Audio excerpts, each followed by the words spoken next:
Good day, everyone. Good day, Chief. So, at exactly 11 hours, as we dock in the port of Japan, we will overhaul our engine, specifically our cylinder liners, our cylinder heads, and also the pistons and shell bearings as per scheduled maintenance. So, second engineer, take over for the toolbox meeting. Okay, Chief, thank you. So, our main objective in this maintenance is to overhaul the cylinder head, the piston, the liner, and the shell bearings.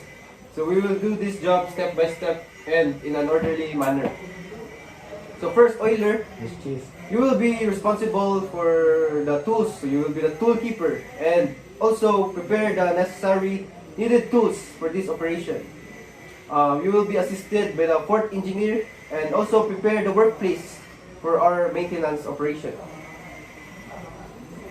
Also, with the help of the fourth engineer, put the markings on the needed.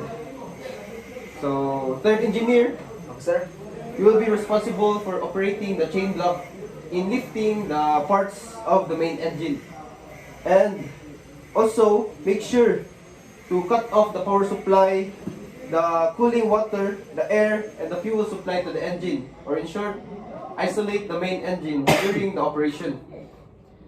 And after removing the parts, we will thoroughly inspect and check those parts for deformities, damages, and other irregularities.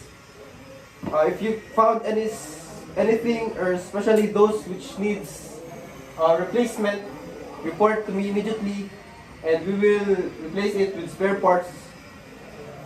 And after all the operation, after we've checked the parts, we will put back the parts or reassemble the main engine in an order where the things or the parts that we last removed are the first parts that we will reassemble.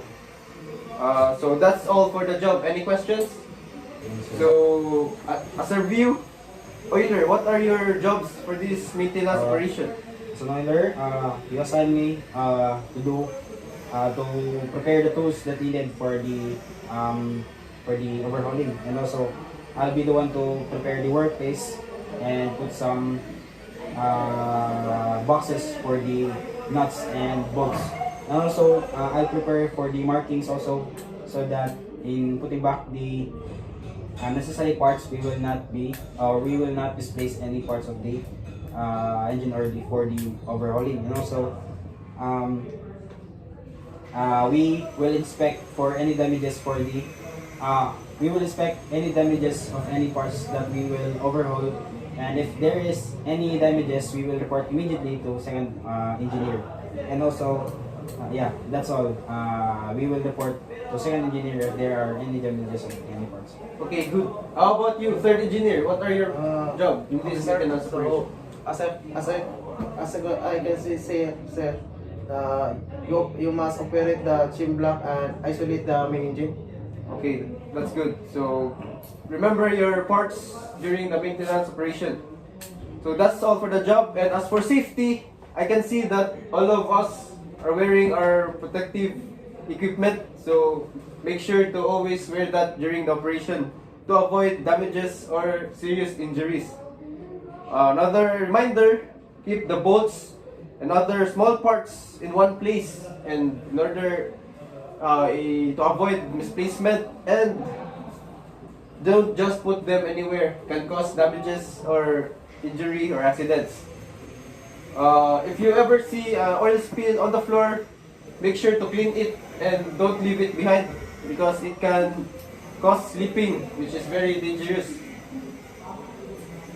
During the lifting operation of the crane, always watch your head and always communicate with the operator in case there's something you need to say, so the way will be clear. And after reassembling the parts, make sure the workplace is clean. All parts must be accounted for, and the workplace must be free from oil spill and other dirts. Always prioritize your safety, or safety first. So that is all, Chief. Okay. Any questions? So much it. Okay, I already informed the bridge about our scheduled maintenance, and as agreed, we will proceed to our agreed time in at exactly 11 hours. So, always remember, cooperation, teamwork, and communication is the key to make the job efficient. That is all. Dismissed. Thank you.